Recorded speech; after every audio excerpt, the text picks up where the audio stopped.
Okay. Okay. Proceed.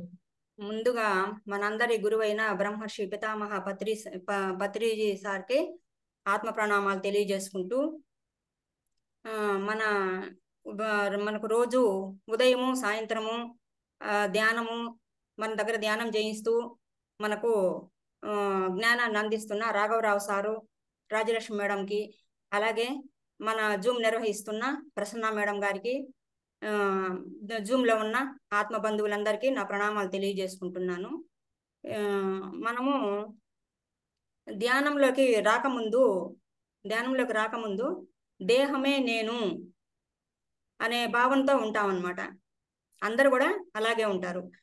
ఆత్మ గురించి ఏమీ తెలియదు, మనకు ఆత్మ గురించి తెలియదు, కర్మ సిద్ధాంతం గురించి తెలియదు.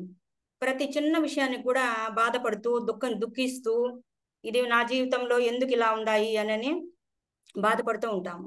ఆ తర్వాత ధ్యానంలోకి వచ్చాక, ధ్యానం గురించి తెలుసుకుని ధ్యానంలోకి వచ్చాక మనకు దేహపరంగా కానీ ధ్యానంలోకి వచ్చాక మనలో చాలా మార్పులు వస్తాయి. ధ్యానంలోకి వచ్చాక మనకు చాలా మార్పులు వస్తాయి.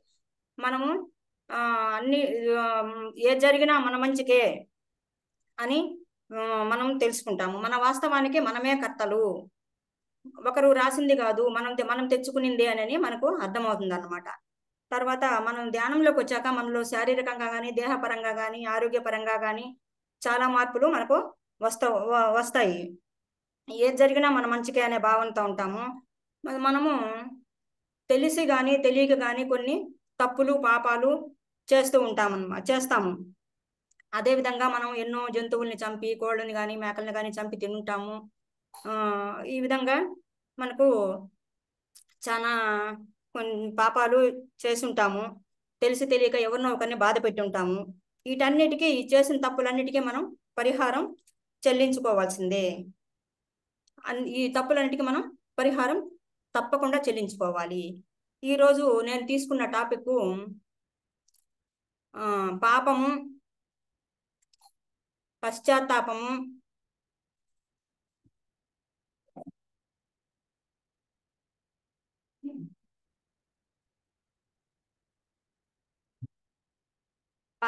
పశ్చాత్తాపము, ప్రాయశ్చిత్తము, పరిహారము, ఈ 4 పాయింట్ల గురించి నేను చెప్పదలుచుకున్నాను. ఈ టాపిక్ లాక్డౌన్ సందేశాలు, పత్రి సార్ రాసిన బుక్ లాక్డౌన్ సందేశాల్లో నుంచి నేను ఈ టాపిక్ తీసుకున్నాను. పాపము అంటే ఏమిటి? పాపాలు చేస్తాము, పాపాలు చేసి మనం చేసిన దానికి పశ్చాత్తాపడుతుంటాం. పశ్చాత్తాపంతో ప్రాయశ్చిత్తం చేసుకుంటాము. ప్రాయశ్చిత్తం అయినాక పరిహారం చెల్లించుకోవాలి. ఇవి 4 మన జీవితంలో ఉంటాయి.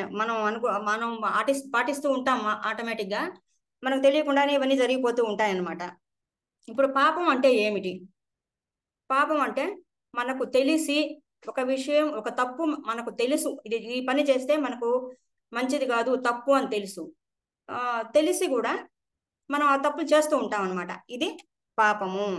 తెలిసి కూడా చేసే పనుల్ని పాపము, తప్పు అని తెలిసి కూడా చేసే పనుల్ని పాపము అంటాం. ఆ తప్పు కొంతమందికి తెలియదు. ఇప్పుడు మాంసం తింటున్నాము, మనకు తెలుసు పాపము తినకూడదు, జీవహింస చేయకూడదు, ఒకరిని మనం హింసించకూడదు అని మనకు తెలుసు. కాబట్టి మనం అది చేయమన్నమాట. ఇప్పుడు ధ్యానంలో రాని వాళ్ళు ఉంటారు కొంతమంది, వాళ్ళకి ఇవన్నీ ఏం తెలియదు కాబట్టి వాళ్ళు మాంసం తింటుంటారు, ఏదో ఒకటి అని బాధ పెడుతూ ఉంటారనమాట.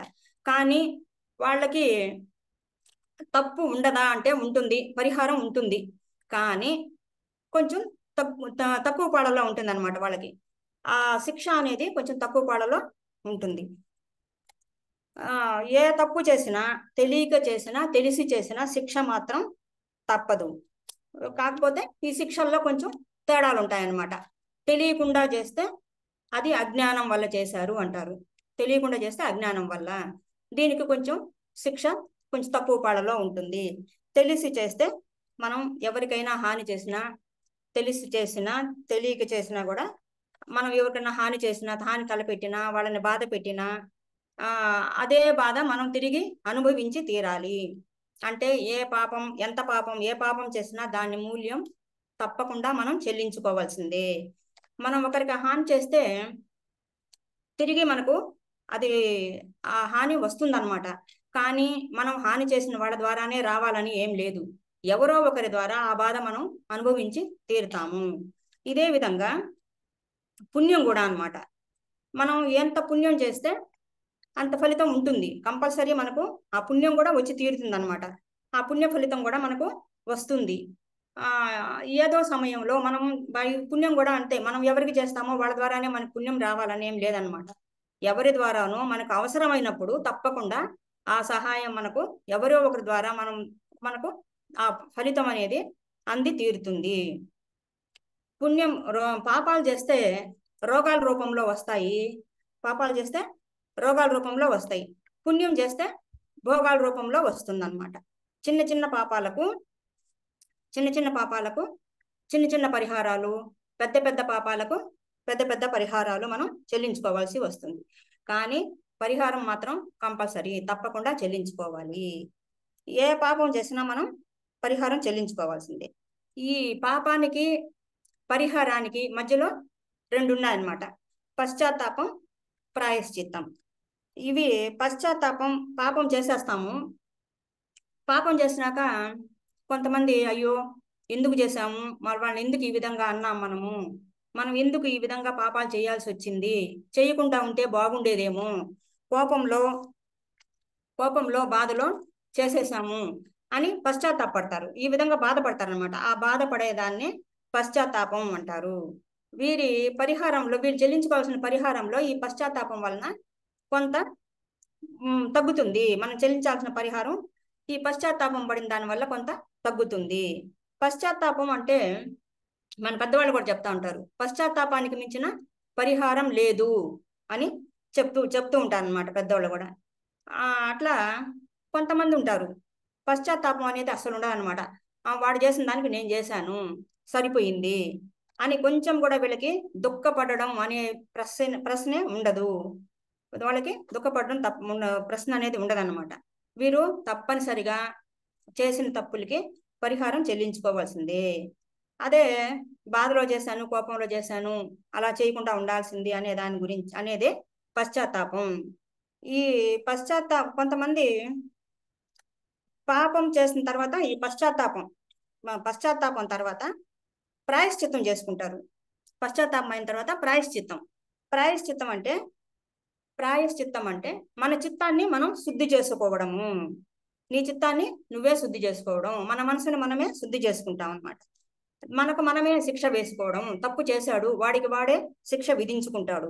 ఈ పరిహారం అంటే ప్రాయశ్చిత్తం అంటే వాడికి వాడే శిక్ష విధించుకోవడము. పరిహారం అంటే సృష్టి మనకు వేసే శిక్ష. పరిహారం అంటే సృష్టి మనకు వేసే శిక్ష. ప్రాయశ్చిత్తం అంటే తనకు తను వేసుకునే శిక్ష. ఈ విధంగా ప్రాయశ్చిత్తం అంటే తనకు తను ఏ విధంగా శిక్ష వేసుకుంటాడు. ఒకరు వచ్చి వాళ్ళకి శిక్ష వేయడు, తనకు తనే విధించుకుంటాడు. ఏ విధంగా విధించుకుంటాడు అంటే, ఇప్పుడు పాపం చేసేసాడు, ప్రాయశ్చిత్తం చేసుకోవాలనుకుంటాడు. ఈ తప్పుకి పరిహారంగా నేను ఒక 10 రోజుల్లో, నెల రోజుల్లో ఎప్పుడో నేను ఉపవాసాలు ఉంటాను అని కొంతమంది చెప్పుకుంటారు అనమాట. కొంతమంది ఏం చేస్తారు, అనాథ శరణాలయాలకు వెళ్ళి, వృద్ధాశ్రమాలకు వెళ్ళి వాళ్ళకి సేవ చేస్తారు. వృద్ధులు ఉంటారు, వాళ్ళకి సేవ చేస్తారు. ఆ విధంగా వాళ్ళ ప్రాయశ్చిత్తం కొంచెం చేసుకుంటారనమాట. ఈ సేవ చేసే దాని వల్ల వాళ్ళ పరిహారంలో కొంత తగ్గిపోతుంది. ఇప్పుడు అదే ఒక బాటిల్ ఉందన్నమాట. ఈ పాపాలు, ప్రాయశ్చిత్తం, పశ్చాత్తాపం అనే దానికి ఒక ఎగ్జాంపుల్ ఏమంటే, ఒక బాటిల్లో విషం ఉంది.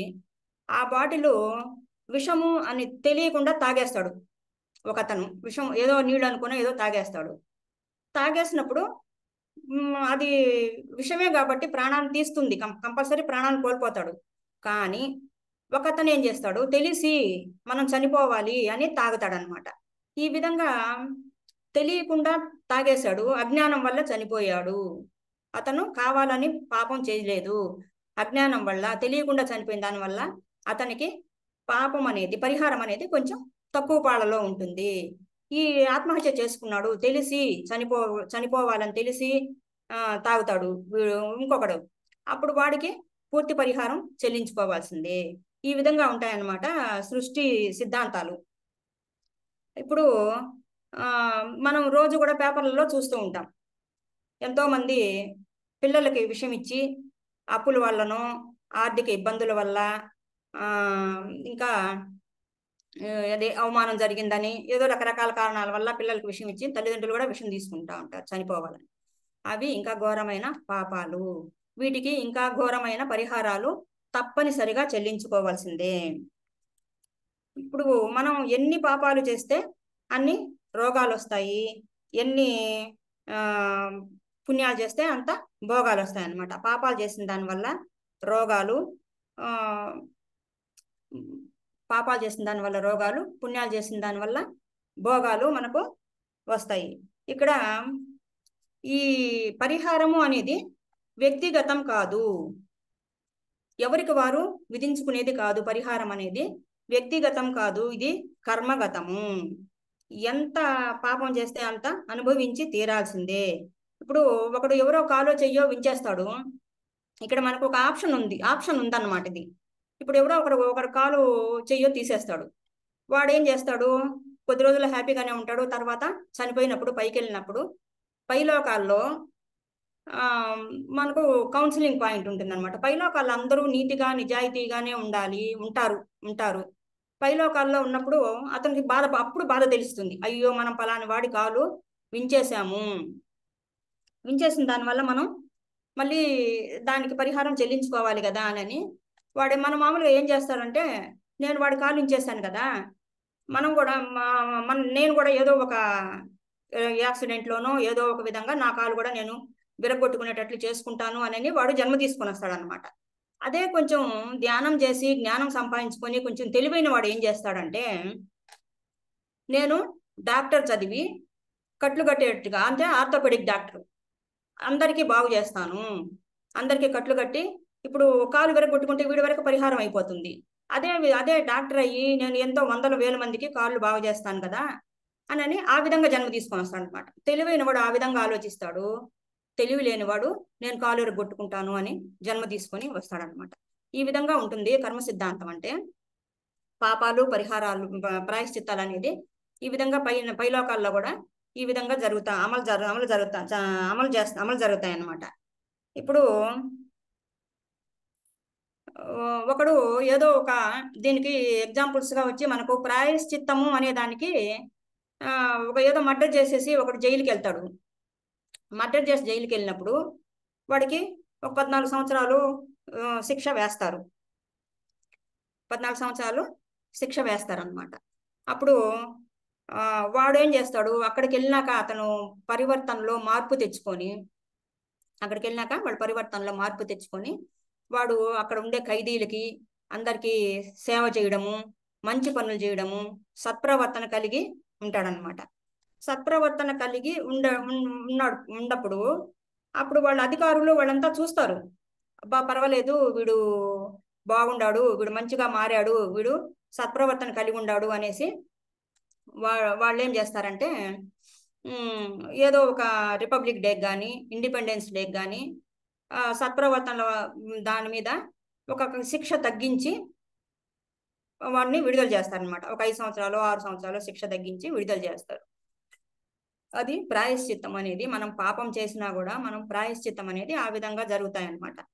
ఇప్పుడు మనం అనుకున్నాం ఎన్ని పాపాలు చేస్తే అన్ని రోగాలు వస్తాయి అనేసి. ఇప్పుడు మనం ఇంకొక విషయం కూడా ఆలోచించుకోవాలి. మనం రాముడు కృష్ణుడు గురించి మనం దేవుడికి ఫోటోలు పెట్టుకొని పూజలు చేస్తాము, గాంధీజీని మహాత్ముడు అన్నాము. ఎందుకు రాముడిని కృష్ణుని ఫోటోలు పెట్టుకొని పూజ చేస్తాము అంటే, మామూలుగా అందరూ ఒకే సమాధానం చెప్తారు, దేవుడు కాబట్టి పూజ చేస్తాము అని. వాళ్ళు కూడా మనలాగా జన్మ తీసుకొని వచ్చిన వాళ్ళే. జన్మ తీసుకొని వచ్చి దైవ లక్షణాలు కలిగి మంచి ప్రవర్తనతో లోక కళ్యాణం కోసం పాటుపడ్డారు. అందరి శ్రేయస్సు కోరి అందరి కోసం పాటుపడ్డారు కాబట్టి కృష్ణుడు వాళ్ళ దేవుళ్ళు అయ్యారు. అదే గాంధీజీని మనం మహాత్ముడు అని గాంధీజీ ఫోటో పెట్టుకొని స్కూల్లో కానీ ఎక్కడైనా గాంధీజీ ఫోటో పెట్టుకొని మనం పూజ చేస్తామన్నమాట. అదే కంసుడు రావణాసుడు గురించి వాళ్ళ ఫోటోలు పెట్టుకోము, వాళ్ళు దుర్మార్గులని మనం చెప్తాము, వాళ్ళని మనం తిట్టుకుంటాం అనమాట. ఇక్కడ ఇంకొక విషయం ఏంటంటే, మనము కర్మలు చేస్తాము, పాపాలు చేస్తాము. ఇక్కడ పాపాలు చేసి అందరూ అనుకుంటారు పైలోకాలకు వెళ్ళినాక, చనిపోయినాక పైన మనకు శిక్షలు పడతాయి అని అనుకుంటారనమాట. మనం ఇక్కడ చేసిన పాపాలకి పైలోకంలో శిక్షలు ఉండవు. అక్కడ మామూలుగా మనకు సినిమాల్లో చూపిస్తూ ఉంటారు, అక్కడ ఏదో నరకం లోకం అని, అక్కడ నూనెలో వేంచుతారు, కొరడాలతో కొడతారు, శూలాలతో బల్లాలతో గుచ్చుతారు. ఇవన్నీ అనేది అవంతా ఏముండవు పైలోకాల్లో. అయితే ఇక్కడ చేసిన, భూలోకంలో చేసిన ఈ దేహంతో, ఈ శరీరంతో చేసిన పాపాలకి ఇక్కడే శిక్ష అనుభవించాలి, ఈ దేహంతోనే అనుభవించాలి. ఆ శిక్షలు అనుభవించేదానికి మనం మళ్ళీ జన్మ తీసుకొని రావాలి. ఈ మనం కాబట్టి మనం చేసే పనుల్లో, ప్రతి పనిలో కూడా మనము చూసుకోవాలన్నమాట. మనం చేసే పని మంచిదా కాదా అనేది ఒక విచక్షణ జ్ఞానంతో తెలుసుకొని మనం మాట్లాడాలా. మాట్లాడేటప్పుడు కానీ, ఎవరితోనైనా మాట్లాడేటప్పుడు కానీ మాటలు తోలకుండా పనులు చేసేటప్పుడు మనం చేసే పని మంచిదా కాదా మనకు తెలుసు. మనకు మంచి పని కాదు అని కూడా కొంతమంది తెలుసు, తెలిసినా కూడా కొంతమంది చేసేస్తూ ఉంటారనమాట. అది దానివల్ల, అది మనస్సు ప్రభావం వల్ల ఆ విధంగా చేసేస్తూ ఉంటారు. కాబట్టి మనం ఒక పని చేసేటప్పుడు ఆలోచించి చెయ్యాలి. అదేవిధంగా ఇంకా ఈ మరి పరిహారం చేసుకోవాలంటే మనం ఫిజికల్ బాడీతో కర్మలు పాపాలు చేస్తే ఫిజికల్ బాడీతోనే ఆ శిక్షలు మనం అనుభవించాలి. కాబట్టి ఈ శిక్షల కోసం మళ్ళీ మనం జన్మ తీసుకొని రావాలి. కొంతమంది అంటా ఉంటారు, నేను ఏ పాపం చేయలేదు, ఈ జన్మలో నాకు తెలిసి ఏ పాపం చేయలేదు, నాకెందుకు ఇన్ని కష్టాలు, నాకెందుకు ఇన్ని బాధలు అని అంటూ ఉంటారనమాట కొంతమంది. వాళ్ళకి అది ఈ జన్మలో చేయకపోయినా గత జన్మల్లో చేసిన కర్మలు, గత జన్మల్లో చేసిన పాపాలే ఈ జన్మలో మనం అనుభవిస్తున్నాము అనే సంగతి తెలుసుకోవాలి, ఆలోచించుకోవాలి మనం. అదే ఇప్పుడు కురుక్షేత్రంలో కౌరవులు చనిపోతారు. 100 మంది ధృతరాష్ట్రుడు కొడుకులు 100 మంది కౌరవులు చనిపోతారు. చనిపోయినప్పుడు ధృతరాష్ట్రుడు కృష్ణుడి దగ్గర బాధపడతాడనమాట. ఏం కృష్ణ, ఈ విధంగా 100 మంది కొడుకులు ఉంటే 100 మంది చనిపోయారు, నేనేం పాపం చేశాను, నేను 100 జన్మల్లో, గత జన్మల్లో చేసింది ఏం పాపం చేశాను నేను గత జన్మలు కూడా చూసుకున్నాను. నేను 100 జన్మలు చూసుకుంటే కూడా 100 జన్మల్లో నేను ఎవ్వరికి ఏ హాని చేయలేదు అని కృష్ణుడిని అడుగుతాడు ధృతరాష్ట్రుడు. అప్పుడు చెప్పినప్పుడు కృష్ణుడు ఏం చెప్తాడంటే, 100 జన్మలు చూసుకున్నారు, 101 జన్మలో ఏం జరిగిందో మీరు చూసుకున్నారా అని అడుగుతాడనమాట. ఆ 101 జన్మల్లో అతను ఒక బోయవాడుగా ఉంటాడు. ఒక పక్షులు గుడ్లు ఉంటాయి, ఒక 100 గుడ్లని అతను ధ్వంసం చేసేస్తాడు అనమాట. ఆ బాణాలేసి, బోయవాడుగా ఉండి బాణాలేసి ఆ పక్షుల గుడ్లు ధ్వంసం చేసేస్తాడు 100 గుడ్లుని. ఆ పాపము 100 మంది కొడుకులు పుట్టేదాకా వెయిట్ చేయాలి. మనం చేసిన పాపం పండాలి అంటారు. పాపం పండితే వాడు పాపం పండిందిరా అంటుంటారు పెద్దోళ్ళు కూడా. ఆ పాపం పండితే వాడి పండినప్పుడే దాని ఫలితాలు వస్తాయి. ఏదైనా పుణ్యమైనా పాపమైనా కూడా అది పండితేనే దాని ఫలితము, దాని పరిహారాలు మనకు అవుతాయి. కొంతమంది నేను బాగా కర్మలు పాపాలు చేస్తూ ఉంటారు, వాళ్ళు హ్యాపీగానే ఉంటారు. అది వాళ్ళకి టైము, మంచి టైము అంటే పుణ్యకాలం నడుస్తూ ఉంది కాబట్టి ఆ పుణ్యకాలం అయ్యేదాకా, వాళ్ళ పాపాలు పండేదాకా ఆ విధంగా జరుగుతుంది వాళ్ళకి. తర్వాత వాళ్ళ టైం అయినప్పుడు ఆ కష్టాలు, పాపాలు అనేది తప్పకుండా వచ్చి తీరుతాయి, మతుతాయని మనం గుర్తుపెట్టుకోవాలి. ఇప్పుడు ధృతరాష్ట్రుడికి 100 మంది కొడుకులు అయ్యేదాకా వెయిట్ చేశారనమాట. ఏ జన్మలో 100 మంది కొడుకులు ఉంటారు కాబట్టి 100 జన్మలు వెయిట్ చేసి ఆ తర్వాత అతనికి ఆ ఎఫెక్ట్ అప్పుడు వచ్చిందనమాట. ఇది ఇంకొకటి ఏంటంటే, మనం ఒక మంచి పని తెలుసు మనకు, అంటే ధ్యానం చేయడం మంచి పని అని మనకు తెలుసు, కానీ కొంతమంది చేయరు. ధ్యానం చేయడం మంచి పని, దానివల్ల మనకు ఆరోగ్యం బాగుంటుంది. మనకు అన్ని చాలా పత్రిసారి చెప్తుంటారు, కోటి లాభాలు, ధ్యానం చేస్తే అంతా ఇంత కాదు, కోటి లాభాలు అని. ఆ విధంగా అన్ని లాభాలు ఉంటాయని తెలుసు అందరికీ. మనం ఎవరికైనా చెప్పినా కూడా ధ్యానం చేస్తే మంచిదే, కానీ నాకు ఎక్కడ కుదురుతుందండి అంటారు. శాకాహారం గురించి చెప్తాము. శాకాహారం మంచిదేనండి, మాంసాహారం మంచిది కాదని తెలుసు, కానీ ఏం చేస్తాము, మనకు జిహ్వ చాపల్యము, నోటి రుచి కోసం తింటున్నాము అని చాలా మంది చెప్తున్నారు అనమాట. తెలుసు వాళ్ళకి, తెలిసి పాపం చేస్తే, ఇప్పుడు మంచి మంచి పని, ఇప్పుడు మనం ఒకరికి ధ్యానం చేస్తే మంచిది అని మనకు తెలుసు, కానీ చెయ్యరు, అది కూడా పాపమే అంటారు పత్రిసారు. తెలిసి మంచి పని అన్నప్పుడు దాన్ని చెయ్యాలి. మనం ధ్యానం చేస్తాము, ఇంకొకరికి కూడా ధ్యానం చెప్పడం మంచి పని. ఇప్పుడు మన కొంతమంది అనుకుంటా ఉంటారు, పక్కన వాళ్ళకి ధ్యానం చెప్దామంటే అబ్బా వాళ్ళు ఏమనుకుంటారో, ఎందుకు వచ్చింది కర్మ, శాకాహారం గురించి చెప్దామంటే వాళ్ళు తిట్టుకుంటారు. నేను కూడా చాలాసార్లు అనుకున్నానండి ఈ విధంగా. ఎవరికైనా పక్కన వాళ్ళకి శాకాహారం గురించి చెప్తే వాళ్ళు చెప్పావులే అమ్మా, మీరు మాత్రం ఈ మధ్య దాకా తిన్నారు కదా, ఇప్పుడు మానేసి అందరికీ చెప్తున్నారు అని అంటారని భయం నాకు. మా సార్ అయితే బ్లంట్గా చెప్పేస్తారు, కానీ వాళ్ళు ఏమన్నా అనుకోని అని చెప్పేస్తారు. నాకు మాత్రం కొంచెం భయమే చెప్పాలంటే. ఎందుకు వాళ్ళ దగ్గర ఎందుకు ఇట్లా మన మాట అనిపించుకోవాలనేసి ఎక్కడికి ఫంక్షన్లకు వెళ్ళినా ఎక్కడికి వెళ్ళినా కూడా ఆయన అయితే చెప్పేస్తా ఉంటారు అందరికీ. నేను మాత్రం కామ్గా కూర్చుంటాను, ఎందుకు మనం చెప్పి వాళ్ళ దగ్గర ఏది మాట పడాలి అని. వాళ్ళు అనుకుంటారని మనం చెప్పకుండా ఉండడం కూడా పాపమే అంటారు పత్రిసారు. మనం చెప్పాలి, చెప్పేది చెప్పేయాలి మనం. తర్వాత చెప్పిన దానివల్ల మనకు ఫలితం ఉంటుంది. వాడు వినకపోతే వాడి కర్మ అని చెప్తారనమాట. అది మనం మనకు తెలిసిన విద్య, మనకు 4 విషయాలు తెలుసుకున్నాం మనము, అది నలుగురికి చెప్పాలి. అది మనమే దాచుకుంటే అది కూడా పాపం అవుతుంది. అది చెప్పేదానికి మళ్ళీ మనం జన్మ తీసుకుని రావాలి. ఆ నలుగురికి చెప్పడానికి కూడా మళ్ళీ జన్మ తీసుకుని రావాలి. కాబట్టి ఏం తెలిస్తే, అదే సార్ చెప్తారు, ఏ తెలిస్తే ఏ చెప్పేయి, బి తెలిస్తే బి చెప్పు. నాకు ఇంతే తెలుసు, ఇదేం చెప్తాంలే అబ్బా అని అనుకోవద్దు మీకు అనని చెప్తారనమాట పత్రిసారు. కాబట్టి మనకు తెలిసింది మనమే దాచిపెట్టుకుంటామా? మనం సంపాదించిన డబ్బు మనకే కావాలి, మన పిల్లలకే కావాలి అని దాచిపెట్టుకుంటారు. దానిలో నీకు 100 రూపాయలు సంపాదిస్తే 10 రూపాయలు దానం చేయగలం కదా మనము. కాబట్టి నువ్వంతా సంపాదించుకునింది దాచుకునింది దోచుకోబడుతుంది అని చెప్తారు. కాబట్టి మనం సంపాదించుకున్న ధనం కానీ మనకు తెలిసిన జ్ఞానం కానీ నలుగురికి పంచాలి. మన దగ్గర డబ్బు లేదు, మనం ఏం చేస్తాము, మా దగ్గర డబ్బు లేదు, మేమేం పంచగలుగుతాము అనుకుంటాం. మన దగ్గర టైం ఉంది కదా, మన దగ్గర వాక్ ఉంది కదా, టైం పంచు, నీ సమయం ఇవ్వు, నీ సమయం ఇచ్చి కొంతమందికి ధ్యానం నేర్పించు. మనకి ఎన్నో కష్టాలు పడే వాళ్ళు ఉంటారు మన ఎదురుగానే, మనం ధ్యానం చేసి మనం ఆరోగ్యంగా ఉండాము, మనం హ్యాపీగా ఉండాము. అట్లాగే ఎదుటి మనిషి కూడా మనకు హ్యాపీగా ఉండాలి అని మనం ఆలోచించాలి. ఎదుటి మనిషి హ్యాపీగా ఉండాలి, వాడు సంతోషంగా ఉండాలి కదా అని వాళ్ళకి ధ్యానం చెప్పడము ఇవన్నీ చేయాలన్నమాట. వాడు ఎట్టపోతే మనకి ఎందుకు లేబ్బా, మన వరకు మనం చూసుకున్నాము అని అనుకోవడం కూడా పాపమే అని చెప్తారు పత్రిసారు. అదే ఇప్పుడు మనం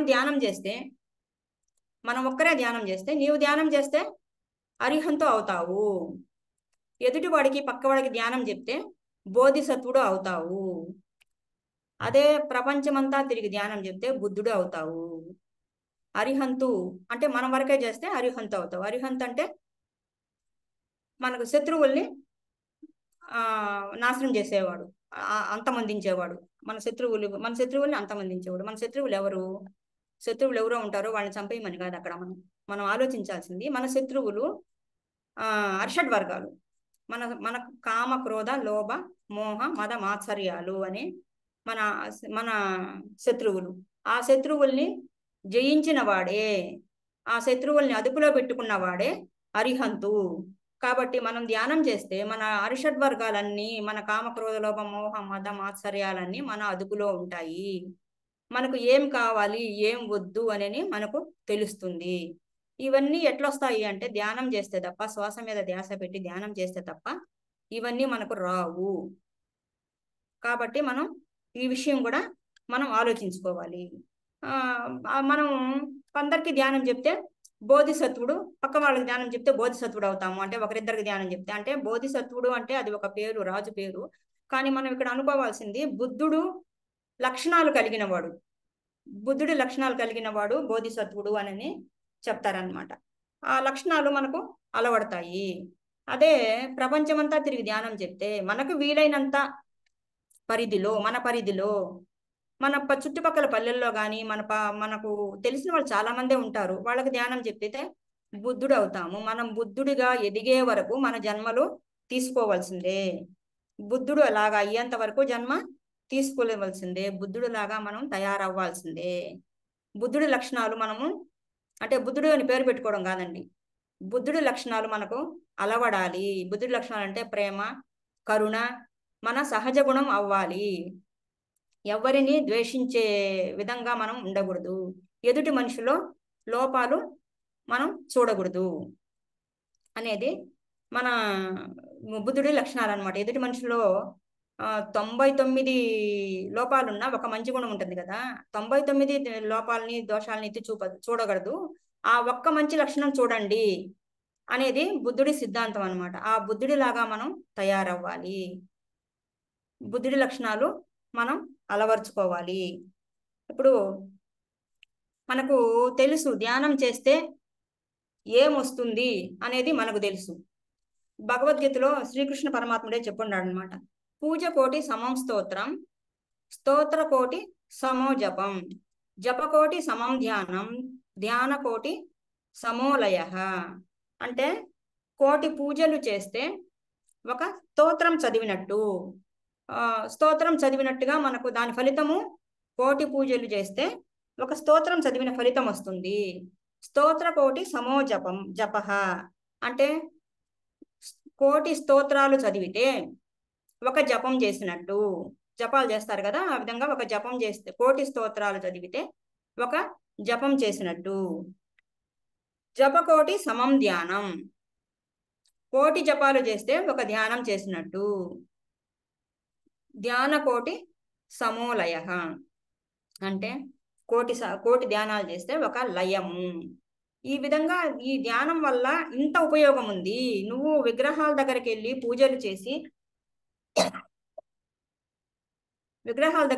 పూజలు చేసిన ఫలితం కంటే ఎన్నో రెట్లు మనం ధ్యానం వల్ల మనం శక్తి తీసుకుంటున్నాము. ఆ ఫలితం మనం తీసుకుంటున్నప్పుడు ఈ ధ్యానం గురించి ఒకరికి చెప్పకపోతే మనకు ఎంత నష్టము, ఎంత పాపం మనకు వస్తుంది అనేది మనం తెలుసుకోవాలి. ఈ ధ్యానం ఇన్ని ధ్యానం వల్ల ఇన్ని లాభాలు, ఇంత మేలు ఉన్నప్పుడు మనం నలుగురికి ధ్యానం చెప్పాలి. మనకు వీలైనంత వరకు చెప్పడం మన బాధ్యత.